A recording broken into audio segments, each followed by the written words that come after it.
First impressions day today, and we've got this. It's an Eduard Weekend Edition 172 scale aircraft. Let's take a look.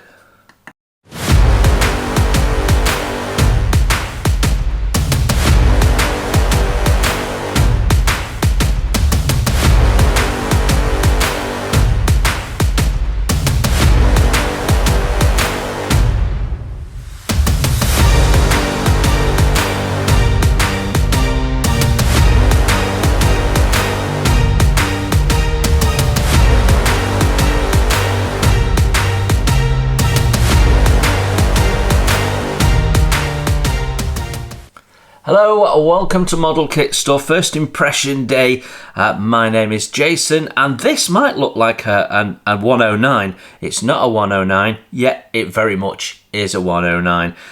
This is actually a post-war Czech aircraft that was put together using the frame of late war 109s as a way of quickly rebuilding an air force on the cheap. Basically, so it's I'm not sure if I'm going to pronounce this right, an Avia s-199, which has an Erla canopy. So it has a slightly different canopy. So for all intents and purposes, it's a late war 109 with one or two technical changes, and it saw service primarily in Czechoslovakia and also in Israel. So let's take a look. We've got a nice bit of artwork on here. Shows the aircraft in flight and possibly in action with a military convoy there being attacked. And as we look at the box, on this side we've got contact information and so on. The ends of the boxes are both the same. It does give us the kit number, which is 7472, and then on this side we've got our different paint options. So it looks like we're going to get 4. Let's take a look at the instructions.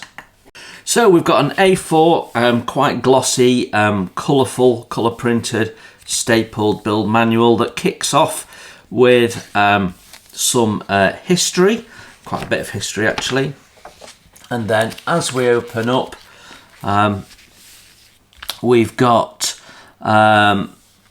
just some warning information. Then we've got our key, and then we've got a sprue map, and there's a little message there that says please check the latest version of the instructions on Eduard. So I guess if there's any amendments, they can be checked out there. The areas in blue are parts you're not going to be using in this particular build. But yeah, not many sprues. 4 of them, one of which is the clear parts. And then at the bottom we've got our colour call-outs, which is basically Mr. Colour all the way through. And then we start our build with step A, which is cockpit internals and the seat. We've got what looks like photo etch harnesses going on, or no, decal harnesses, I beg your pardon. Then we're doing more in the cockpit, more decals, all the dials, and we've got options for painting or putting decals on, bringing that together, putting some items on the inside of the fuselage, tail wheel being mounted in, bringing the fuselage halves together, flipping it upside down and putting the cockpit interior in. There is paint instructions as we go, and the instructions are nicely spaced out, nice and clear to read. Then when we flip over, we've got the wings being built up. So a single piece lower wing with some drilling instructions. Then we've got the side walls of the gear bay going in, which are going to get sandwiched between the wings, and then the 2 separate top wing sections going in. Then we've got the back of the cockpit there, which has got the headrest and what have you in. I think that's usually armoured, and then wings and fuselage come together. Then we're building up sub-assemblies to allow us to build up the wings. So the tail. So the tail sections are in two halves, and the flaps are biscuit fittings, so you won't be able to move those. And then that's the same with the wing flaps. So yeah, they're all fixed in position. Yeah. Then this is a continuation of E, I think. Yeah, we've sort of lost the sequence letters a little bit, but we've got F there, so I'm assuming that's still E. So what have we got? We've got the little bulges going on, and then we've got the top piece, which appears to have the machine guns not in, and then so they must be. Oh yeah, they're added in there separately. Just the tips going in there. Some more bits going into the canopy there, depending on which way you're going to have it, open or closed. The air scoop being put together and then put on. Then we're flipping it underneath, and we've got the radiators going in, the bottom section there of the fuselage under the engine. There is no engine in the kit. Then we're building up the landing gear. So we've got two separate hubs which sandwich together into a hollow tyre. So that'll be nice for painting. Then we build up the gear, build up the drop tank, spinner and propeller separately. Quite a nice, easy construction there. And then all of that gets sort of put together. I couldn't tell you how many steps. Right, so step L, we're building up the canopy with the interior bits, and then the antenna. Last bit going into the cockpit, and then we can put the canopy on. We've got closed and opened versions. Exhaust going in, propeller going in. Not quite sure what that is. Looks like a crank handle, but I'm sure it's not. It'd be not quite sure what that is though. And then we've got a couple of underwing cannons being built up and put on. Slight variances depending on which paint scheme you're doing. So one of the paint schemes won't have a cannon at all. Right, so that's it. I don't know how many steps that is, but it all looked fairly logical, didn't it? It didn't make me think, oh, why would you do it that way? So yeah. Okay, so we have Israel's September 48 version. That's quite a nice version. Just something a bit different, isn't it? Then we've got another Israel July 48 version. Main difference is it's a bit less colourful on the tail and the spinner, but otherwise essentially the same. Then paint scheme C is Czechoslovakia 5051. Yeah, okay. Fairly typical Czech scheme. And then we've got Spring 49, again Czechoslovakia, this time with a white spinner and white markings rather than black. Yeah, the all over sort of olive drab colour or light green colour will be nice for weathering, so they should look quite nice, those. And then right at the end there we've got stencils. Quite a few stencils, so nice detailed markings. That's really good. And then we've got a page for notes and some advertising on all sorts of other bits you can invest in if you wish. Right then, let's have a look at our decals next. 2 sheets of decals. Let's deal with this one first. This is all the stencils, so you assume that that's not going to change, so they can just produce that as they need to.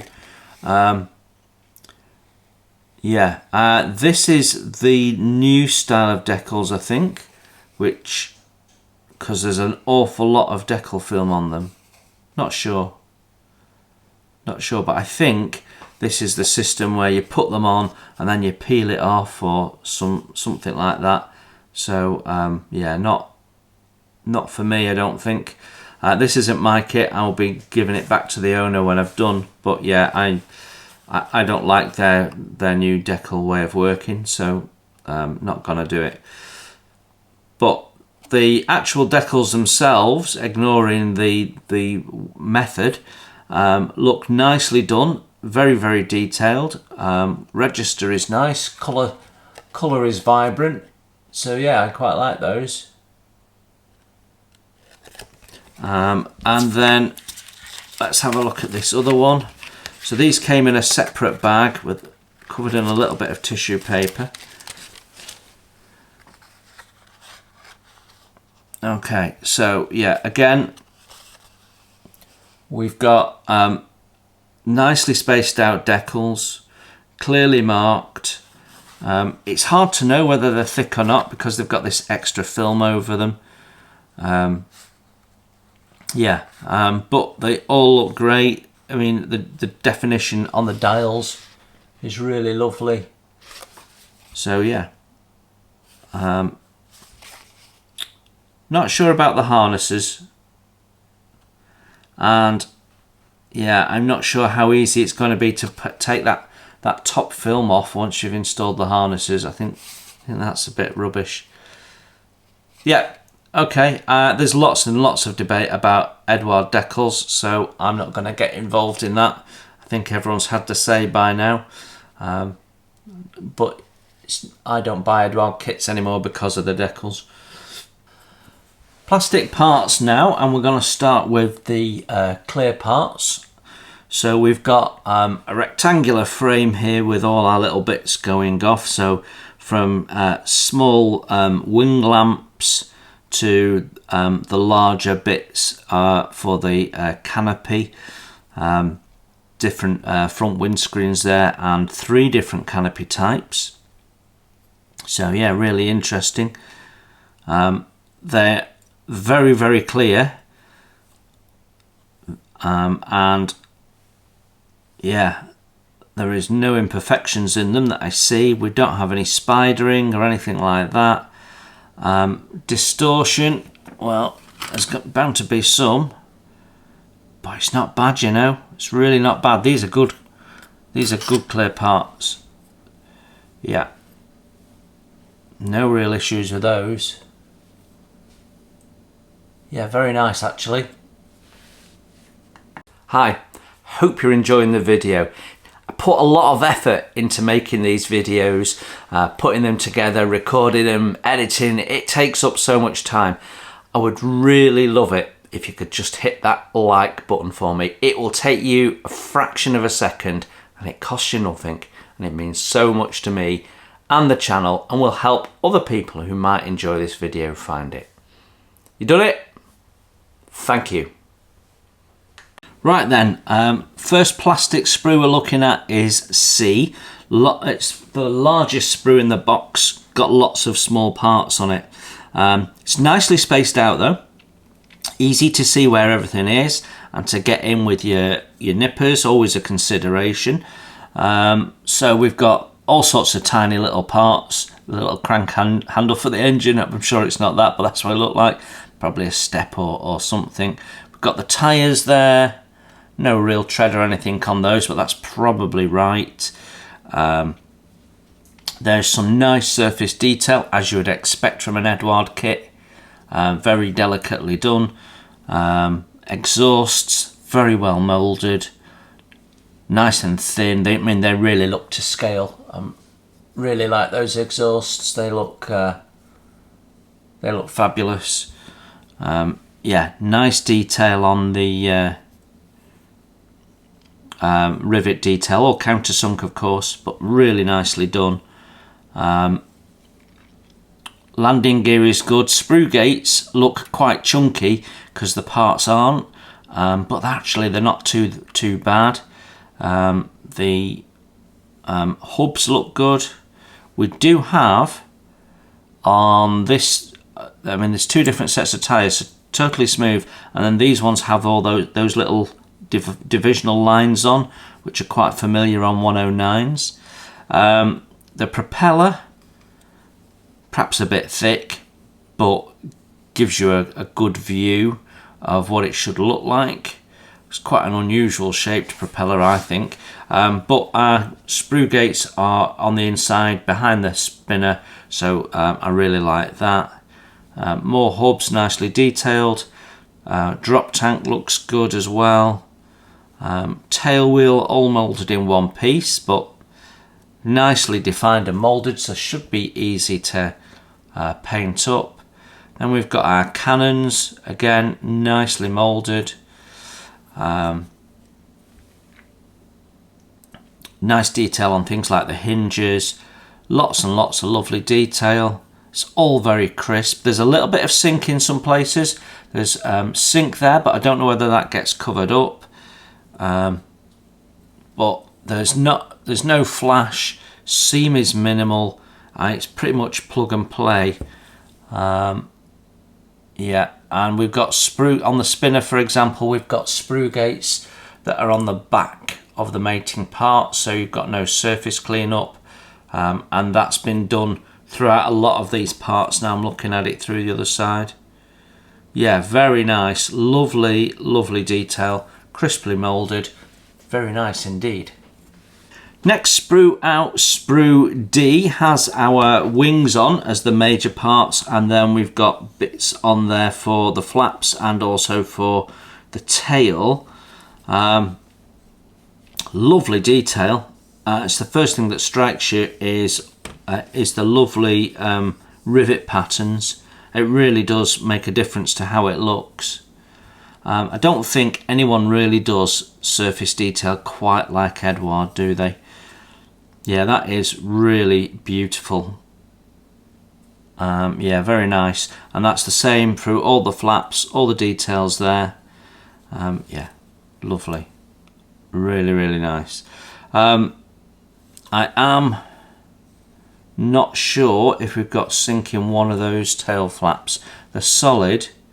I think it's just plastic flow rather than anything else. We've got some detail on the inside there. Obviously we've got the sidewall goes in, so that'll be visible at the top if you've got wheels down, but really subtle detail in there. Very nicely done. Yeah. Yeah, so no issues. Lovely and crisp in the mould. Very nice. Our last sprue now basically deals with the fuselage and a couple of bits that go inside the cockpit or on the cockpit. So the two fuselage halves look really good. Again, lots and lots of rivet detail on there. Very nicely done.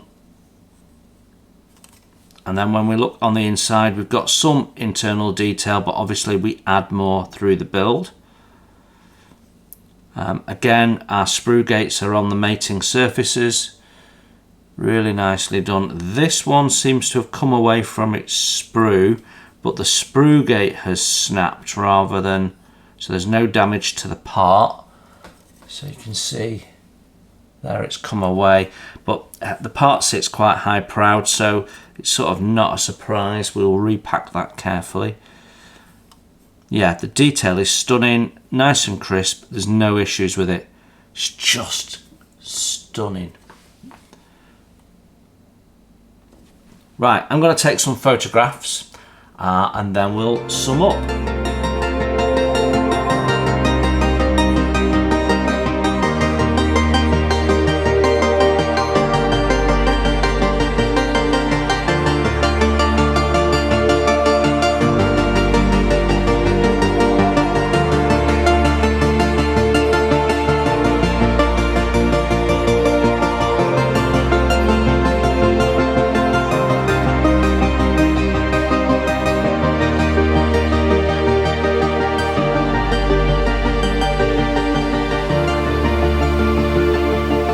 there we have it.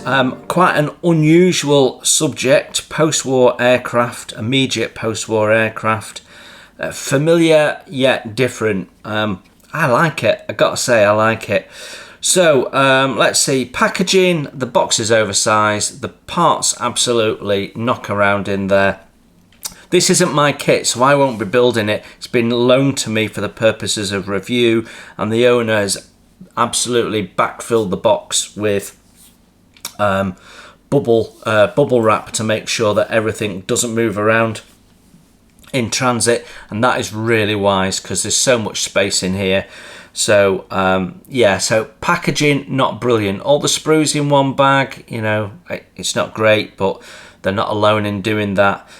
Clear parts were in a separate bag, decals were in a separate bag, but they were also floating around separately in amongst with all those sticking out angles from the plastic parts. So I've repacked them into the center of the instructions so that they're a bit safer. So packaging not brilliant. Instructions okay, they're fairly clear and easy to follow. The build flow was sensible and made sense. I don't think I'd change anything particularly about the build flow. If you're used to Eduard instructions, it's not a problem. If you're not, they need a little bit of getting used to, because they're quite they look quite clinical, and the icons they use aren't as obvious as other brands, but they get you where you need to be quite clearly. Because this is a small scale kit and it was an A4 format, the instructions are big, blown up and nicely spaced out. I love that. So yeah, no issues with the instructions really. Paint instructions, nice and detailed, and the separate stencil instruction is really helpful, and I like that. They do that part well.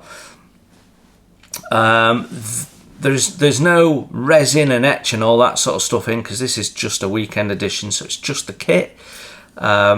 But there's nothing you really needed. They'd even covered harnesses with the decals, although I think there'll be an extreme challenge to use that new decal format on the seats. I wouldn't be doing it. I'd be replacing them with etched harnesses, or indeed a pilot if that's what I wanted to do. But the decals themselves all look great. I don't like the format. I'm not alone in not liking the format. So I'm told by one or two people that once you've done them a few times, you get used to them, and you can sort of work it out. I don't see what was wrong with the original way of doing decals myself. So I'm not a fan of the decals, although as far as the look and feel of the decals, all good. So yeah, and then if we think about the plastic parts themselves, they're outstanding. They're crisp, they're packed full of detail. They're not overly complicated to build. There's virtually no seam on them. There's no flash on them. There was only one area where we saw a little bit of sink, and I'm not even sure if that's going to be visible when built. There was nothing saying, oh, look at all these ejector pin marks or anything. It was just very, very, very nice. And it's interesting because my favourite Spitfire that I've ever built was an Eduard 172 scale Spitfire. It just looked superb when finished. It absolutely did. And that's to do with the level of detail they put in. We did do a comparison maybe a couple of years ago now between Eduard and Tamiya 148 109s, and I pointed out that Tamiya put no detail on in terms of rivets, and Eduard put loads of detail on, and someone said, oh well, at this scale you wouldn't see the rivets. Missing the point. All of that detail makes it look authentic. Doesn't matter that it's overscale. What you're looking for is tricking the eye for it to look like it's real in miniature. And if you don't put all this rivet detail on, that doesn't happen, and Tamiya missed that. So for me, this is a stunning little kit, Very, very nice. Personally, I wouldn't buy it because I don't like the decals, but if you're quite happy to get aftermarket decals or work with these decals, then this is a beautiful kit, all in all. And of course you can get some resin and etch upgrades from Eduard, or indeed by the Profi Pack version, I would guess. So there you go, a lovely little kit actually, really, really nice kit. Eduard continue to be one of the leading manufacturers of aircraft kits when they tool them themselves. When they take somebody else's and add some of their aftermarket to it, then that tends to be less so. But in this instance, absolutely stunning, really nice kit, and I'm sure the owner of the kit is going to really thoroughly enjoy building it. Thanks very much for looking in. I hope that was really useful, helpful, enjoyable, or just interesting. I'll see you again soon. In the meantime, you enjoy your modelling. Bye for now.